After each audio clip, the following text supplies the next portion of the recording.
Assalamualaikum warahmatullahi wabarakatuh. Perkenalkan, nama saya Nandalia Putri dari kelompok 5 beserta rekan saya di sini ada Lisa Nur Fatimah. Kami dari kelompok 5 ingin menjelaskan produktivitas kerja untuk memenuhi mata kuliah manajemen sumber daya manusia. Nah, di sini ada 8 pembahasan. Yang pertama ada pengertian. Pengertian di sini ada meliputi produktivitas kerja dan produktivitas kerja. Yang kedua ada faktor-faktor menurunnya produktivitas kerja. Yang ketiga ada faktor-faktor yang mempengaruhi produktivitas kerja. Yang keempat ada indikator produktivitas, pengukuran produktivitas kerja, prinsip-prinsip produktivitas kerja, sumber produktivitas kerja, dan yang terakhir ada aspek-aspek produktivitas kerja. Pengertian produktivitas merupakan istilah dalam kegiatan produksi sebagai perbandingan antara iuran dengan masukan. Menurut Herjanto, produktivitas merupakan suatu ukuran yang menyatakan bagaimana baiknya sumber daya diatur dan dimanfaatkan untuk mencapai hasil yang optimal. Kerja menurut KBBI adalah kegiatan melakukan sesuatu yang dilakukan untuk mencari nafkah. Produktivitas kerja merupakan ukuran perbandingan kualitas dan kuantitas dari seorang pekerja dalam waktu tertentu untuk mencapai hasil kerja efektif dan efisien dengan menggunakan sumber daya yang ada. Faktor-faktor yang mempengaruhi produktivitas kerja. Yang pertama, adanya etos kerja yang merupakan sikap hidup yang bersedia bekerja keras demi masa depan yang lebih baik. Semangat untuk mampu menolong dirinya sendiri, berpola hidup sederhana, mampu bekerja sama dengan sesama manusia, dan berpikir maju dan kreatif.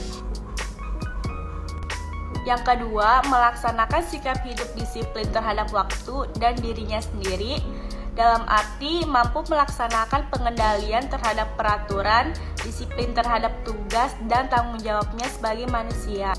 Yang ketiga, motivasi dan orientasi ke masa depan yang lebih baik, bekerja dengan produktif oleh dorongan dan motivasi untuk mencapai masa depan yang lebih baik.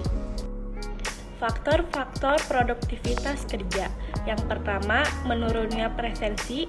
Yang kedua, meningkatkan labor turnover atau perpindahan buruh tinggi. Yang ketiga, meningkatnya kerusakan. Dan yang keempat, timbulnya kegelisahan, tuntutan, dan pemogokan. Indikator produktivitas. Menurut Rand Salinding 2011, karakteristik kunci profil karyawan yang produktif lebih dari sekedar memenuhi kualifikasi pekerjaan. Yang pertama, bermotivasi tinggi. Yang kedua, mempunyai orientasi pekerjaan. Yang ketiga, dewasa. Dan yang keempat, dapat bergaul dengan efektif. Pengukuran produktivitas kerja. Dewan Produktivitas Nasional tahun 1983 yang dimuat dalam Produktivitas dan Manajemen Suttingan, J. Rivanto, mengemukakan cara pengukuran produktivitas. Produktivitas kerja dapat digambarkan dengan rumusan sebagai berikut. Produktivitas tenaga kerja sama dengan hasil sebenarnya dibagi total hari kerja sebenarnya. Keterangan di sini yang pertama ada hasil sebenarnya. Hasil sebenarnya ini adalah hasil aktuar per periode tertentu. Total hari kerja sebenarnya adalah merupakan hasil perkalian antara jumlah karyawan pada suatu periode tertentu dengan hari kerja aktif dalam periode yang bersangkutan. Di sini ada prinsip-prinsip produktivitas kerja. Di sini ada 5 prinsip produktivitas kerja. Yang pertama, apabila input turun output tetap, maka produktivitas akan meningkat. Yang kedua, apabila input turun output naik, maka produktivitas akan meningkat. Yang ketiga, apabila input tetap output naik, maka produktivitas akan naik. Yang keempat, apabila input naik, output naik, di mana jumlah kenaikan output lebih besar daripada kenaikan input. Yang kelima, apabila input turun, output turun, di mana turunnya output lebih kecil dari turunnya input. Ada sumber-sumber produktivitas kerja. Penggunaan pikiran produktivitas kerja dikatakan tinggi jika untuk memperoleh hasil yang maksimal dipergunakan cara kerja yang paling mudah. Dalam artian, tidak memerlukan banyak pikiran yang rumit dan sulit. Yang kedua ada penggunaan tenaga jasmani atau fisik. Produktivitas kerja dikatakan tinggi bila mana dalam mengerjakan sesuatu yang diperoleh hasil yang jumlahnya terbanyak dan mutunya terbaik. Yang ketiga, penggunaan waktu produktivitas dari segi waktu berkenaan dengan cepat atau lambatnya mencapai suatu hasil bekerja. Yang keempat, ada penggunaan suatu ruang. Suatu pekerjaan dikatakan produktif bila menggunakan ruang yang luasnya wajar sehingga tidak memerlukan mobilitas yang jauh. Yang terakhir ada penggunaan bahan material dan uang saku.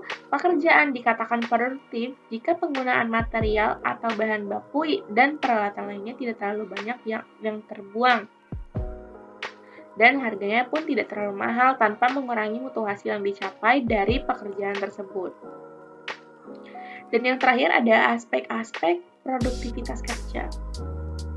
Motivasi kerja. Dengan adanya motivasi kerja yang tinggi, maka produktivitas akan mengalami kenaikan. Efisiensi dan efektivitas kerja dalam model menunjang produktivitas.